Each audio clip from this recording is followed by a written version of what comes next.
Alright folks, how you doing? Today has been an odd Memorial Day for me, weekend. I have gorgeous actually I had the whole week off here for various reasons, but today has been a normal 3-day weekend for me. Gorgeous Saturday, and a little windy, and spent a little time on the internet this morning reading about motorcycles on various motorcycle sites, making a mistake, getting upset about the crap that I've been reading, so I figured I better get out of the house, go for a ride. But the basic issue, the anchor of the whole problem is that there's a lot of things that I'd like people to think about when they ride. A lot of things that I'd like people who don't know how to ride to know, my opinion. And everyone's got an opinion. People ultimately get to a point where their opinions are completely incompatible. And I think we've gotten to that point on a lot of issues. So I realized, while I am fundamentally opposed to the concept of spending all your time and effort when you make motorcycle videos just lecturing people, and I haven't quite set my thing up here to allow me to talk while I'm riding.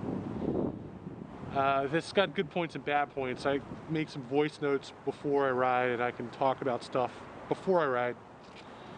I also really haven't sat down and said, okay, why is this such a great bike? Why is my bike such a good bike? Why is my 30-year-old FJ, I guess 1990, 26 some years old F1200 such a good bike? Why would I recommend it to a beginner?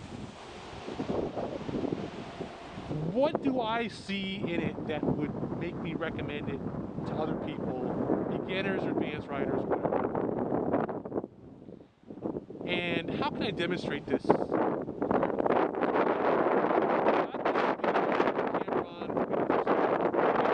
Now, you're not going to find a black FJ out there unless you paint it, so that's fine. I painted this myself with Rust-Oleum. Took me a lot of time to get it to this point. It's still not quite where I need it to be, but basically where I want it to be. Got the aftermarket mirrors for a Honda CBR, put those on there. So now let's talk about why. Okay, there's a motorcycle shop at the street here. They usually have a Ninja 300 sitting out in front. I'd like to get there before they pull that bike in for the day and ride my bike up next to it, so you can see how the two compare size-wise. This bike is a 1200cc air-cooled engine. Dual front disc brakes, chain drive, got the classic mufflers, dual mufflers on each side, but it's got a single shock in the rear. Wet clutch, hydraulic clutch. 5-speed transmission, and it pulls about half the RPMs of a Ninja 300 in each gear, and it doesn't have a 6th gear. Okay, so let's go for a ride. One of the things I think is essential about a motorcycle, and one of the reasons why I don't really worry about the size of a bike so much as the characteristics of a bike, is because motorcycles don't behave the same way as a function of their RPM. I mean, a function of their displacement. Some 300cc bikes are bad for beginners. Some liter bikes are great for beginners. This bike, I think, would be a nice, easy bike for a beginner to ride. I'll show you why in a second here. Let me see if it's warmed up enough. See, I remember seeing an article not too long ago about some guy talking about how one of the big problems with a liter bike was you don't want to kill yourself just because you're checking the throttle play. That's the throttle play. I'm checking it. The RPMs are not changing. Okay? There's the throttle play right there. Maybe a little bit loose, but not too much. Okay?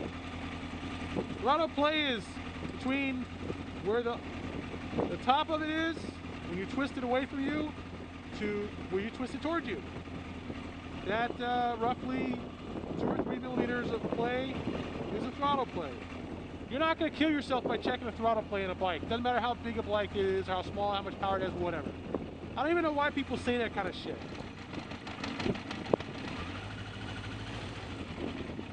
You're not going to kill yourself in a leader bike just because it's a leader bike. I don't care how much or how little experience you have. What will kill you on any bike, not kill you, but certainly hurt you.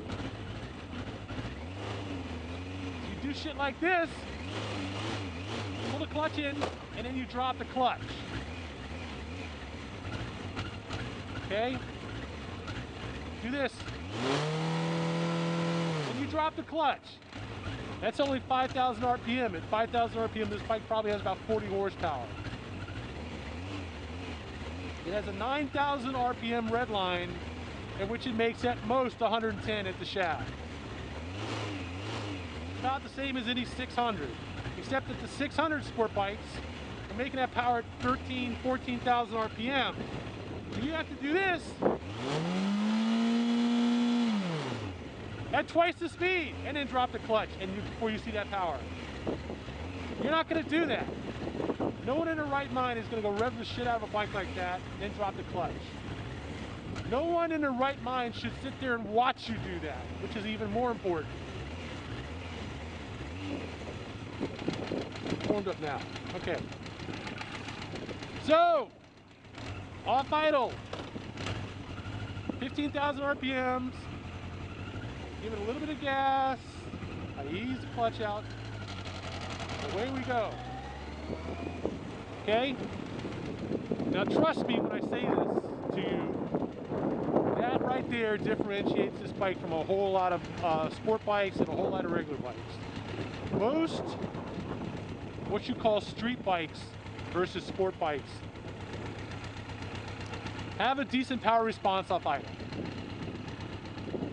Some of them have too much of a throttle response off idle, to the point where even I don't want to ride them because they're just too damn touchy.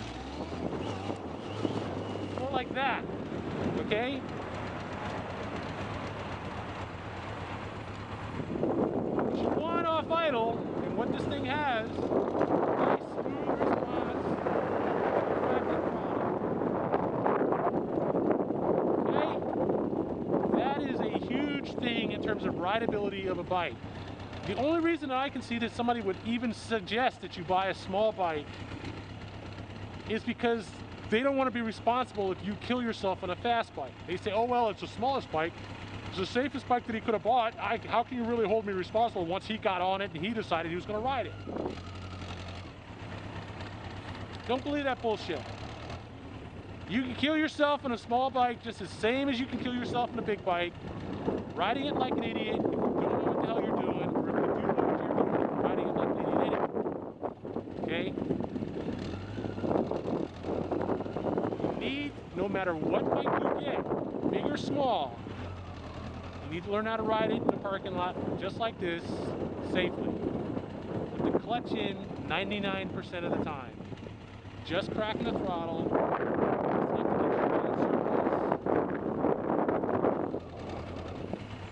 With your weight straight on top of the bike straight up.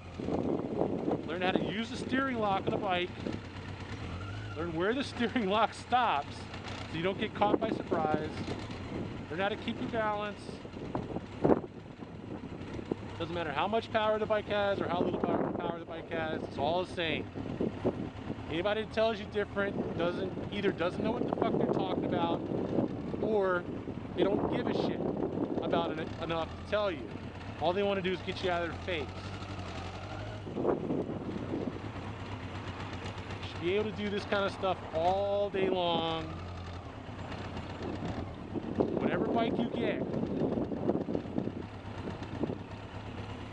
Big or small, fast or little or slow, strong or weak. Okay? Now there are certain bikes out there that I will certainly tell you from my experience, you can't do that on those bikes without a hell of a lot of clutching. Like you're riding the damn thing in third gear off idle. Like the R1 has really bad power off idle. The FC1, the newer FC1s, the 2013 FC1 has way too sensitive a throttle. I mean, it's just basically like this. Every time you crack the throttle, you just touch it and the thing is jumping. They made it too sensitive for 2013. The earlier bikes are fine. I would certainly recommend for anyone, no matter how big or small they are, I think the Gixxer 1000 is a great starter bike. It has plenty of power, off-idle, you don't have to race it. The surprising thing about it, it has a ton of steering lock. You can do stuff like this on a Gixxer, no problem. So obviously, if I would recommend a Gixxer 1000 to people who've never ridden, I would certainly recommend the 750 or the 600. I think likewise the R6 is a nice starter bike. Again, you need to learn how to actually ride the damn thing. That's the most important part of it. But as a starter bike, it's fine. I don't see any reason for anybody to make the sacrifice of buying a 300. I don't see the weight as an advantage. You know, an R1 is R6 is 420 pounds, and a Ninja 300 is 370 pounds. I don't see that 50 pounds as any significant advantage. I don't see it as an advantage over my bike, and my bike weighs 600 fucking pounds. I'm damn sure not going to look at you and say you should buy a 450 pound bike.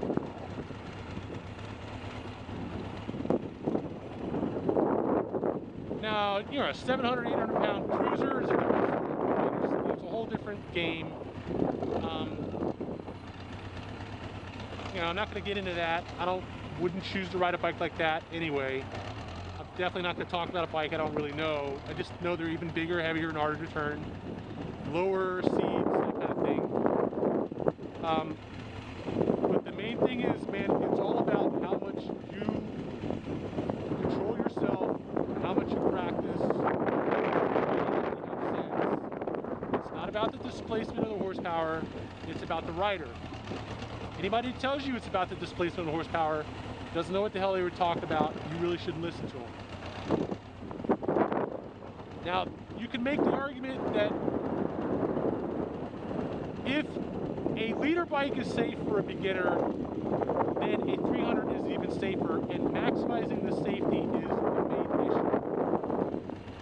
issue. I think that's a dangerous argument, because to truly maximize the safety of the beginner rider, you don't put them on a motorcycle in the first place.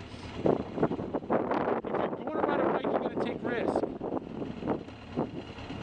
The difference in risk between a leader bike and a 300 is minimal. Nowhere near the amount that people want to portray it as. In no way, shape, or form is it like twice as safe as a leader bike. No, you won't be able to do 150 miles on it, miles an hour on it. Guess what? If I run this bike over that curb into that wall at 30 miles an hour, you're going to be hurting. It doesn't matter if you can do 150 miles an hour, you're probably not going to go that fast. This bike will do 135, 140 miles an hour. I've never ridden it over 85 miles an hour. All right, so let's go up here and take a look at this other bike.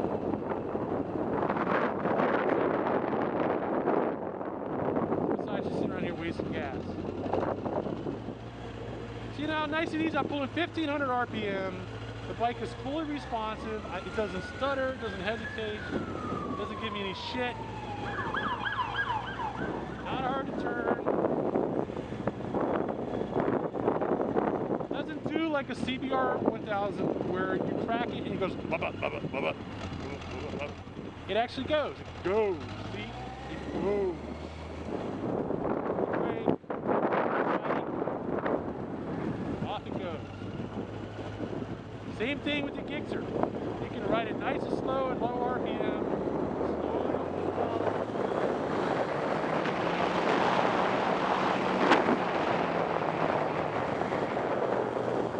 Close the throttle.